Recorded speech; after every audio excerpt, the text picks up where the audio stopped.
선생님 반갑습니다.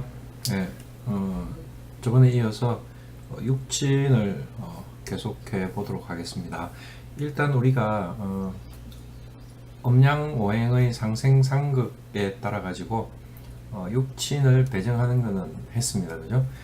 기본은 일간을 기준으로 하는 거죠. 일간을 기준으로 하는데 여기서 이제 한 단계 살짝 더 가가지고 다시 비견부터 다시 한번 보도록 할게요. 그리고 이 동영상이 부산의 동부산대학교 풍수명리복지과 보충 동영상이라고 생각하면 돼요. 구글에 올라가니까, 유튜브에 올리니까 일반인들도 볼 수 있을 것이고, 그렇게 되면 좋아요, 구독하기 이런 것 좀 눌러주시고, 알림을 클릭을 해 놓으시면 동영상이 업로드 될 때 알려드릴 겁니다. 명리학 기초이론을 정확하게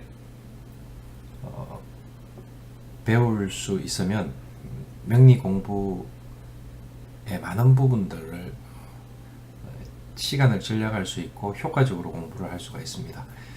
제가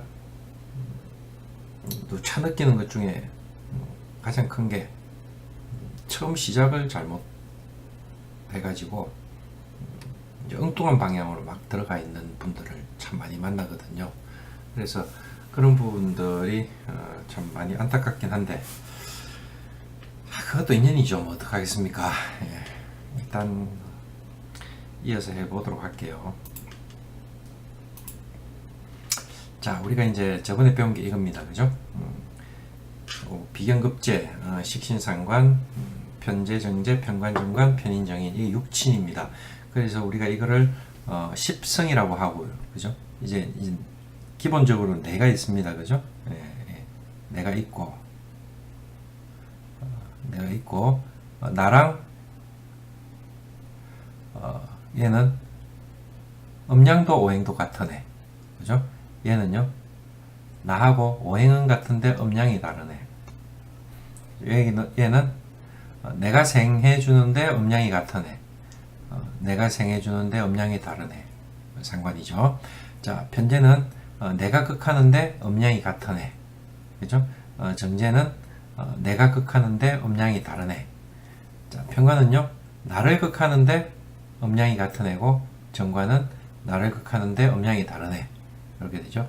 편인은 나를 생해주는데 음양이 같은 애고, 정인은 나를 생해주는데 음양이 다른 애다. 자, 여기서 이 비견급제를 기준으로 딱 이렇게 반으로 나누면 이쪽은 그죠?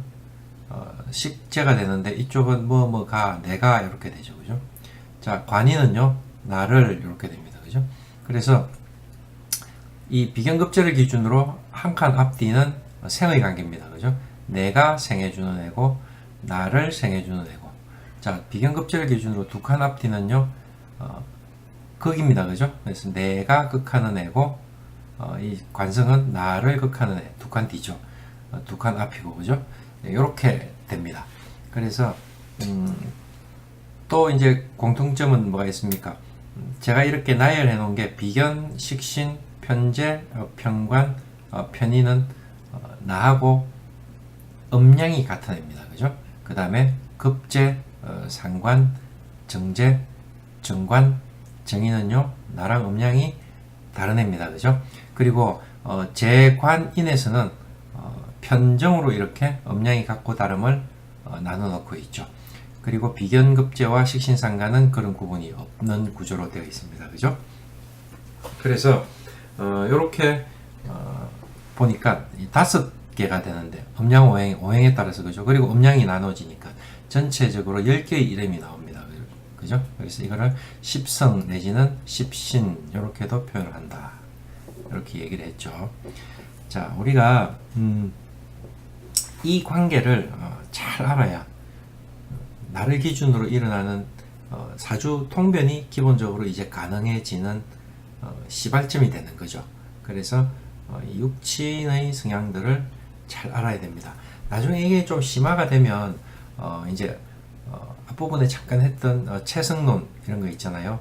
그래서 식간이 가지고 있는 채성론, 또 12지지가 가지고 있는 채성론에 따라서 육친이 같은 육친이지만 드러나는 성향들이 확 달라지는 것도 얘기를 할 수가 있어요.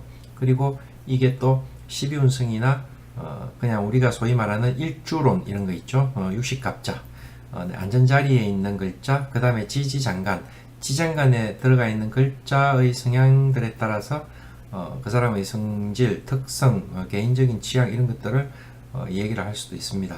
그런데 그런 걸 다 떠나서 기본적으로 우리가 제일 먼저 해야 될 거는 이 육친을 구분할 줄 안다는 거. 자, 이제 기초 요 정도는 할 줄 알아요, 그죠? 요 정도는 할 줄 아는데 제가 여러분들한테 궁극적으로 원하는 거는 어떤 건가 하면 이런 겁니다.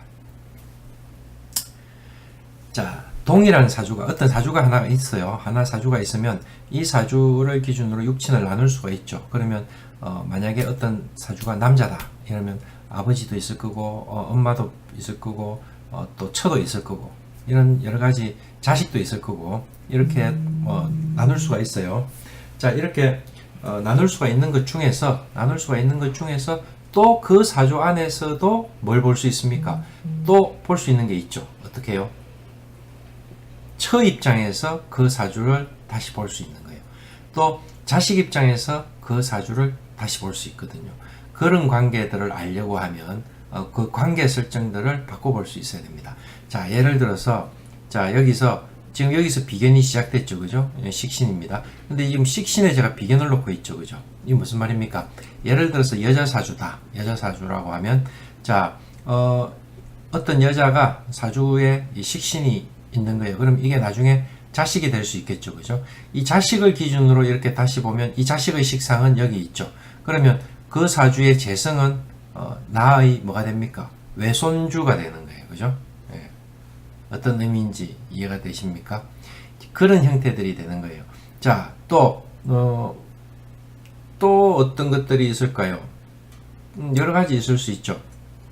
자, 이거는 그 관계가 이제 계속 진행되면서 나올 거니까 이렇게 지금 여기서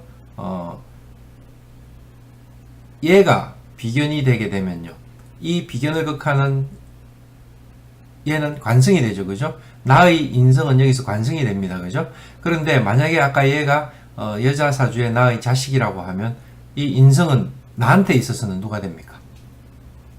사위가 되는 거예요. 왜? 식신의 관성이기 때문에.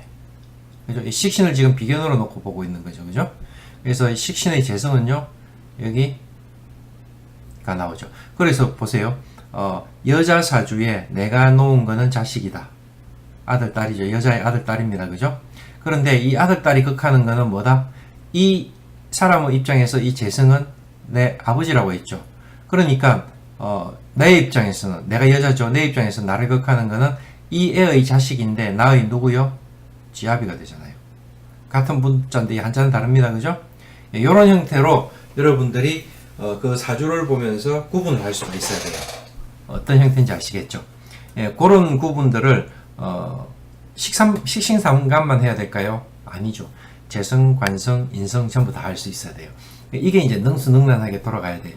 이제 궁극적으로 제가 여러분들한테 원하는 게 그런 거죠. 그래서 사주를 그냥 가지고 얘기를 할 때 식상의 관성은 이러면 인성이 되고, 이제 이게 기본이죠. 관성의 관성은 식상이 되고, 그죠? 재성의 재성은 인성이 되고, 이런 형태들을 알아야 되죠.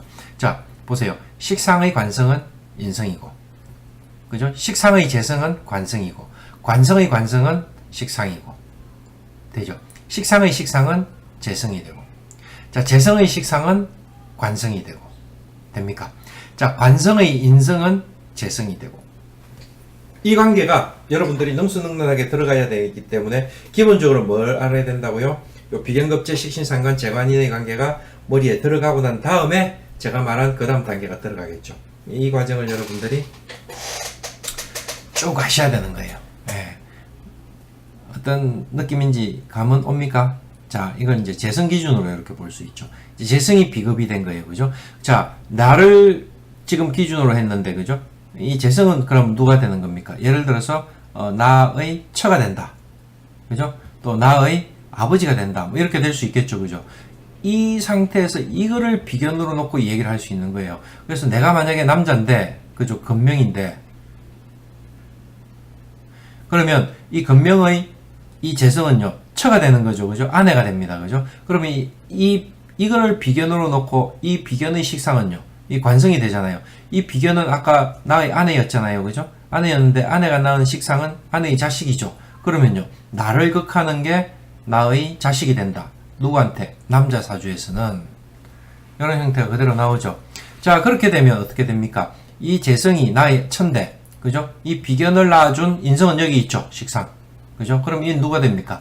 시엄마, 죄송, 장모가 되죠. 장모, 죄송합니다. 이 처의 엄마가 되니까 장모가 됩니다. 그죠? 예, 그런 형태가 되는 거죠. 이제 여기서 아까 제가 좀 더 이야기했죠. 얘기를 했는데, 예를 들어서 이민일주다. 이렇게, 이민일주다. 그러면 지장간에 무병갑이드가 있습니다. 그죠? 자, 이민일주 남자라고 하면 이 병화가 여자가 됩니다. 그죠? 내처가 되죠? 자, 그러면 이 처의 엄마는 어디 있습니까? 여기 있죠. 식상, 식신. 그러면 이민일주는 이 자리는 누구 자리? 일주로 가지고 얘기를 하면 이민일주니까, 그죠? 요 일주는 배우자 궁이 되죠. 배우자 궁에 재성이 있고 식상이 같이 있는 거예요. 그죠? 이런 걸 우리가 뭐라고 합니까? 재식동림, 이렇게 얘기합니다. 그죠? 재와 식신이, 그죠? 동림, 같이, 동주하고 있다, 동림하고 있다, 뭐 같이 임했다, 이렇게도 얘기를 합니다. 동림, 같이 임하고 있다, 이렇게 얘기하거든요. 재식이 동림하고 있다. 이렇게 되면 어떻게 됩니까? 내 배우자 궁에, 처와 처의 엄마가 같이 있다. 이렇게 되면 나는 장모를 모신다. 이렇게 될 수 있죠. 또, 이거는 이제 이민일주의 강약 상태를 좀 봐야 돼요. 내가 약하게 되면 이게 어떻게 들어갈 수 있을까요? 제다신약의 구조를 만약에 짜면서 이런 형태로 가게 되면 이건 어떻게 됩니까? 내가 처갓집에 얹혀 산다. 라고도 얘기할 수 있죠. 예. 제가 이제 여러분들 때 설명을 드리면서 이렇게도 했습니다. 그죠? 임신일주 남자는 절대 장모하고 같이 살 계제가 없어요. 또 뭐하고 또 장모하고 인연도 별로 없고요. 또 그렇게 되기 때문에 내처는 멀리 떨어져 있는 사람과 인연이 될 확률이 커요. 왜 그렇습니까? 이 임수의 재성은요, 이 화가 되죠. 그죠? 이 화를 우리가 병화를 갖고 놓고 보면 인호술이 되니까 이 신금은요, 인호술과 궤도를 완전히 달리하죠. 역마잖아요. 그죠? 그래서 임신일주, 유학 갈 수 있다. 이런 얘기도 할 수 있고요. 그죠? 유학 갈 수 있다고도 얘기할 수 있고, 이 재성 자체가 역마를 타고 있죠. 이렇게 보면. 일주를 기준으로 12신사를 엮으면, 이 인이 역마를 타고 있잖아요. 그래서 장모집이, 처갓집이 멀리 있다. 이렇게도 얘기하잖아요. 멀리 있는, 처가하고 인연이 된다. 처가하고 같이 살 일도 없고, 처가살이 할 일도 없다. 뭐 이런 식으로도 얘기할 수 있는 거예요. 이게 이제 나중에 여러분들이 쭉 전체가 다 이제 아우러지면 나올 수 있는 얘기들이고, 그냥 쉽게 할 수 있는 얘기들입니다. 예. 그래서 뭘 알아야 된다고요? 비견을 기준으로 놓고 볼 수 있어야 되지만, 그 사주 안에서 식신을 비견으로 놓고 볼 줄도 알아야 되고요. 재성을 비견을 놓고 볼 줄도 알아야 되고요. 볼 줄도 알아야 되고요. 자, 이번처럼 관성을 비견으로 놓고 얘기를 할 수도 있어야 되겠죠. 그죠? 그러면 만약에 내가 이 여자 사주다. 그럼 이 관성은 누가 됩니까? 내 남편이 되죠. 내 남편을 그 사주에서 놓고 보면 내한테 있어서 재성은 뭐가 됩니까? 남편을 생해주는 관성은 인성이 되죠. 그래서 나는 내 사주의 재성이 인성이 되는 거예요. 그래서 여자 사주 제다신약 시부모하고 갈등을 면치 못한다 하는 거예요. 이해가 됩니까? 예, 그런 관계들이 나오거든요. 예, 그래서 잘 봐야죠, 사주. 자, 이거 여러분들이 잘 익혀야 돼요. 이게 처음에는 안 됩니다. 처음에는 안 되고 이렇게 들어놓고 저렇게 하는 거구나 하고 여러분들이 제가 항상 얘기하듯이 명리 공부는 콩나물에 물 붓는 것처럼 콩나물 키울 때 이렇게 물을 이렇게 부으면 물은 밑으로 쑥 빠지는데 그죠? 좀 돌아서고 보면 콩나물이 자라있죠. 그런 거예요. 그래서 이게 우리가 이 프린트 인쇄가 될 때 계속 반복하면서 처음에 흐렸던 형태가 어떻게 해요? 서서히 윤곽을 드러내면서 그림 모양이 싹 나타나잖아요. 이 반복되는 게 여러분들 명리학 공부를 하고 또 하고 또 하고 이렇게 되는 거예요. 같은 내용을. 기초를 그렇게 많이 봐야 돼요. 이 책 저 책 많이 보세요. 많이 봐야 되고 많이 봐야 될 때 제가 항상 이야기하지만 그 2년 따라 책을 선택을 하는데 그 선택을 할 때 선생님들이 제대로 된 책을 잡아야 돼요. 그러니까 소위 말해서 이 책 저 책 막 이렇게 짜집기 해갖고 만드는 엮은 책을 보면요, 이 저자가 자기도 무슨 소리 하고 있는지를 몰라요. 우리나라 대부분 책들이 그렇게 엮여 있는 것 중에 가장 큰 게 뭡니까? 첫째, 강약과 왕세를 구분하지 못한다. 둘째, 원률 분야와 지장간을 구분하지 못한다. 전부 똑같이 쓰고 있어요. 전부 똑같이 쓰고 있어요. 그게 제일 큰 문제예요. 그게 굉장히 중요한 부분인데 그걸 놓치니까 격국 틀리고 강약 틀리고, 그러니까 우리나라 명리학의 80%가 억부법인데 억부법 다 틀리는 거예요. 강약을 제대로 구분을 못하고 들어가니까. 강약하고 왕세는 명백하게 구분을 할 수 있거든요. 근데 이 강약을 얘기를 하면서 왕세로 표현하고 왕세를 얘기하면서 강약으로 얘기를 하고 섞여 있는 거예요. 그러면서 이게 막 강이냐 왕이냐 따져서 용신이 뭐냐고 물어보는 게 그 얘기인데, 첫 단추를 잘못 끼웠으니까 그 뒤가 맞을 리가 있습니까? 그래서 항상 제가 기초책을 보면서 여러분들이 여러분 스스로 어느 선에서 납득이 가야 된다. 왜 하는 거 있잖아요. 납득이 가면서 넘어가야 되는데, 이거를 이제 완벽하게 전후좌우를 다 깨고 넘어가려고 하면 정말 이거는 하세월이거든요. 그래서 제가 그러잖아요. 명리 공부는 선지식이 있어야 된다.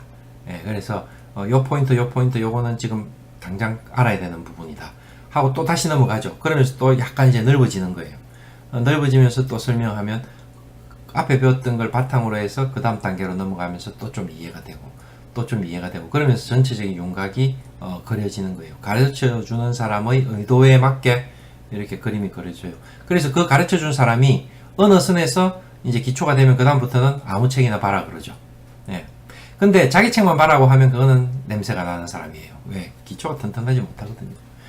아무 책이나 보고 갖고 와서 질문을 하면 답을 해줄 수 있어야죠. 그렇잖아요. 모르면 모른다, 알면 안다, 그 범위 내에서 자기 양심껏 얘기해 줄 수 있어야 되는데, 질문 안 받는 사람들, 이런 거 자기 모르는 거죠. 자, 그래서 이제 이게 어디까지요? 인성까지 넘어가야 됩니다. 인성까지. 인성이 내가 된다. 그죠? 그러면 이게, 나의 엄마다. 우리가 육친으로 가지고 얘기하면, 그죠? 엄마를 기준으로 얘기를 하니까, 이 엄마는 여자죠. 이 여자를 극하는 게 엄마의 남편이다. 이렇게 되니까, 이 재성이, 인성을 극하니까, 그죠? 얘가 남편이 됩니다. 그죠? 이 여자의 남편이 되는데, 내한테 있어서는 재성이죠. 아버지가 남자, 아들이든 딸이든, 그죠? 재성이 아버지가 되더라. 이렇게 되는 거죠. 이런 논리들이 지금 다 기준을 따라서 비견, 식상, 재관, 인이 각각이 비견이 될 수 있는 상태에서 다시 설명을 할 수 있어야 된다. 그렇게 해야 그 육친을 올바로 이해를 할 수 있다. 이렇게 이해를 할 수 있겠죠. 자, 그 다음에 제가 얘기하지만 음양오행 이렇게 얘기를 할 때, 음양과 오행은 실은 따로 생긴 거라고 했죠. 그죠? 시기도 달라요. 음양과 오행의 시기도, 음양이 먼저 생겼고 그 뒤에 이제 오행이 생기게 되고, 장소도 달라요. 음양은 중국 그 남방지방이니까 초나라 정도에서 발생이 했다고 하면, 오행은 중국 북동방이죠. 그러니까 연나라, 제나라 하는, 여러분들 직하학파라고 들어보셨는지 모르겠는데, 제나라 직하학파에서 오행은 생겼다 이렇게 얘기를 하죠. 그리고 주역은 어디요? 중국 우리가 북서쪽이죠. 서쪽이죠. 주나라에서 발생한 거니까. 그래서 주역에서는 뭘 썼다고요? 강유를 썼죠. 강유. 주역은 본래 음양이라고 얘기를 안 하거든요. 강유라고 표현을 했는데, 그게 이제 춘추전국 시대에 섞이는 거예요. 섞이면서 음양 오행이 된 거기 때문에 기본적으로 음양과 오행은 다른 거죠. 예, 본래 음양은 그 다음 단계가 사상의 단계가 되고 그 다음 단계는 8개의 단계로 나가거든요. 근데 음양에서 사상하고 거기서 오행이 끼어들면서 음양 오행이 만들어지는데 그래서 대부분 뭐 2오 지정 이런 식으로 얘기 음양이 오행을 낳았다 이렇게 얘기하는데 뭐 일견 뭐 틀린 말은 아니지만 그렇다고 이게 정확한 표현도 저는 아니라고 보거든요.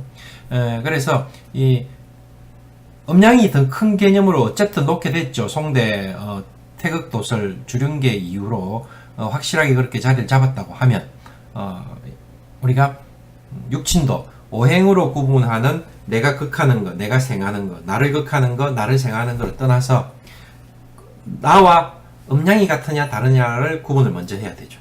그게 이겁니다. 나하고 음양이 같은 거는 비견, 식신, 편재, 편관, 편인. 자, 같은 것만 있기 때문에 그게 전부인 줄 알죠. 내가 전부예요. 상대를 안 봐도 되네. 이런 논리가 되는 거예요. 그렇게 되면 어떻게 됩니까?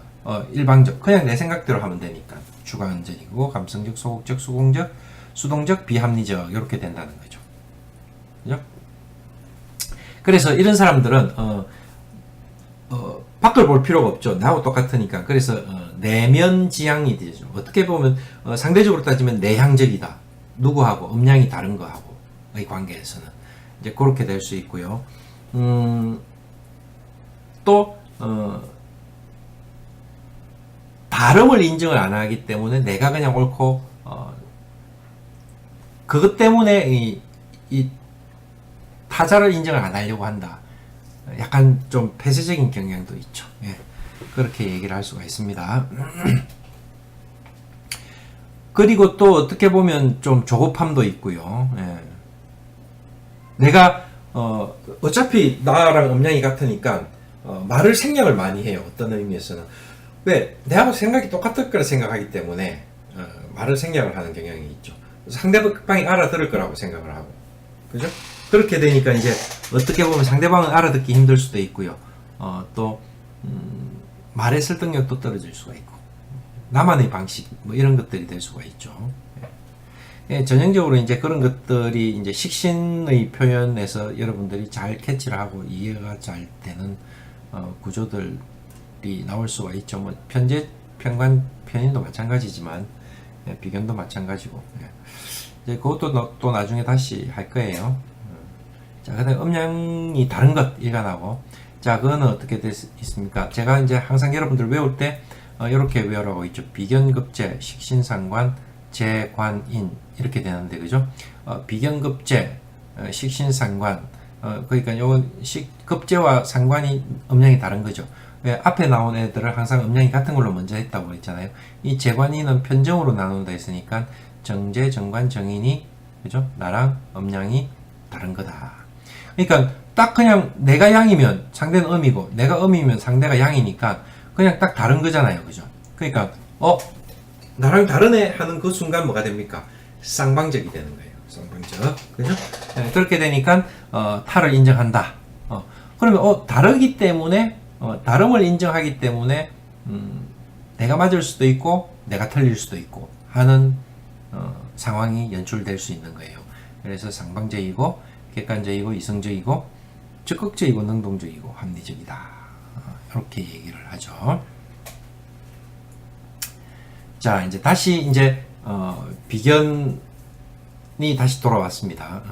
요 부분은 다음에 다시 또 다음 시간에 요거는 이제 앞에 했던 비견의 구분을 넘어서 그 다음 심화 단계 뭐 이렇게 설명하면 됩니까? 네, 그렇게 진행을 해보도록 할게요. 수고하셨습니다.